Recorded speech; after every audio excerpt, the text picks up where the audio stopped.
Why am I sick of seeing self-love everywhere? A lot of people don't know what it means. Exposed to you guys, what is the first step for this journey of evolution of self? Self-love will be the result of that all. Hi guys, welcome back to my channel. Today I want to talk about a subject that I'm kind of sick of seeing everywhere. Self-love.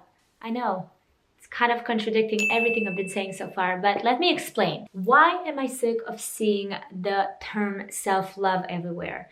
Because I feel like it got to a point where it's such this like really trendy word everyone's using, yet a lot of people don't know what it means and how to get there and how does it feel. I really wanted to sit down and explain to you how to get to that final destination that is self-love, because self-love is the end product of a journey that you all have to go through to get here. Yet what we see in the media is just this, and I feel like it leaves a lot of question marks and a lot of wrong definitions of what it is. I decided that instead of focusing on that, I want to get to the root of what led me to get to the end result. And the root of it all, in my opinion, is self-awareness. So what is self-awareness? Self-awareness is, and I'm going to read the definition of it, so I'm not going to mess it up because I don't want to say things that are not true. Okay, self-awareness is the capacity for introspection and the ability to recognize oneself as an individual separate from the environment and other individuals. So I'm starting this talk about self-awareness to expose to you guys what is the first step for this journey of evolution of self and the growing and the learning to embrace yourself and your imperfections and who you are, and know that you're worthy and know that you have value to bring to the world and own it. That's what gets you to that position of self-love, of respecting who you are, loving who you are, and just being strong enough to go out there and be who you are, because it's not easy these days. So it was a journey and it's still a journey. I think that it's a lifelong journey, and that's what's beautiful about it. You will be faced with new challenges every single day that will put who you are as a person, your morals, your values to the test. If you want to go after what you want, if you want to build a career that you want, if you want to find the right partner, if you want to just feel comfortable with who you are, self-awareness has to happen. You have to plant that seed right away. So I wanted to tell you about 5 ways that I practice self-awareness every single day, things that I truly feel are making a huge difference in just connecting myself more with myself, and hopefully it will help you as well. The first thing is quality alone time. As I mentioned with my modeling career, it really threw me into this alone time. It's not something that I intentionally chose to do, but I'm so happy that it happened.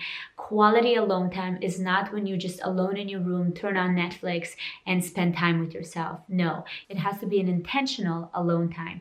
It has to be a time where you can reflect, where you can connect to yourself, where you are alone with your thoughts and your feelings, and there's no distractions around you. The second thing is getting feedback and constructive criticism from the people around you. That's a wonderful tool that can help you grow and learn more about yourself, because a lot of the times we're so caught up in our own head and in our own thoughts that we can't see things clearly. So going to the people that you love and trust and you know want the best for you and ask them for their opinion, for their feedback, is such a cheap, easy way to learn more about yourself. It's valuable information that will just help you grow and have more insight about who you are and how you present yourself to the world. But something very, very important to remember. When you do go out there and ask for feedback and ask for criticism and ask for advice, make sure to qualify those people. I wouldn't go for my mother for business advice, but I would go to my mother for things like family and the choices she made as a young woman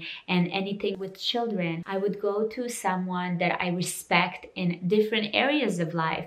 So I think that what happens a lot of the times is that we go and ask for advice from people that haven't been themselves, don't have the knowledge, don't have the expertise, and when they say, oh, it's all going to be okay, and you just get frustrated because you're like, how is it going to be okay?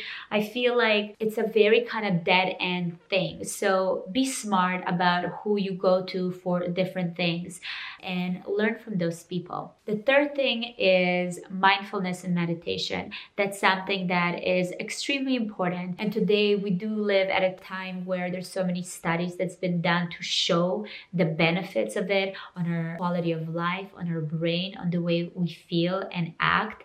So meditation is a definitely more complicated thing. And that's something that I'm actually kind of attacking right now, where I'm going out there looking for help, looking for someone knowledgeable that can teach me on a deeper level what meditation is, because right now I feel what's out there in the world is very surface. So I really want to get to the root of it. And then mindfulness is that you can do every single thing in your life, from making your coffee to talking to someone to listening in a mindful state of mind. I think that's so much more powerful. It also lets you listen and be open to things rather than just react and be close to all the lessons that other people in the universe can teach you. So being mindful is definitely a powerful, wonderful thing that just helps you slow down and learn how to breathe, which surprisingly enough, we are not doing enough of it today. Remember to breathe, you guys. We don't breathe enough. The next thing is asking yourself the question, why?